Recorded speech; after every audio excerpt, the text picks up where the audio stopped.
İnsanlar söylüyorlar, hani bugünkü globalizasyon döneminde kurtarma Gagavuz dilini kaybetmekten yok ince.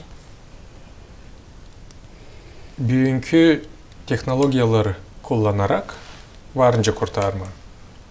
Onu varınca yazma, audio, video, kağıtları yazma, kuralları yazma.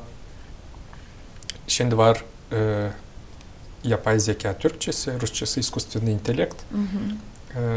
Hangisi varınca üretsin dili, artık üreticiye de dil lazım, kağıt da dil lazım, sen onu varınca laf ede öğrenesin. Şimdi o kadar çok teknoloji, o kadar çok kolaylık. Hani kaybetmeye Gagavuz diline hani yarın kalacak fit, hiç kimse laf etmesin Gagavuzça, hepsi kaybetsin.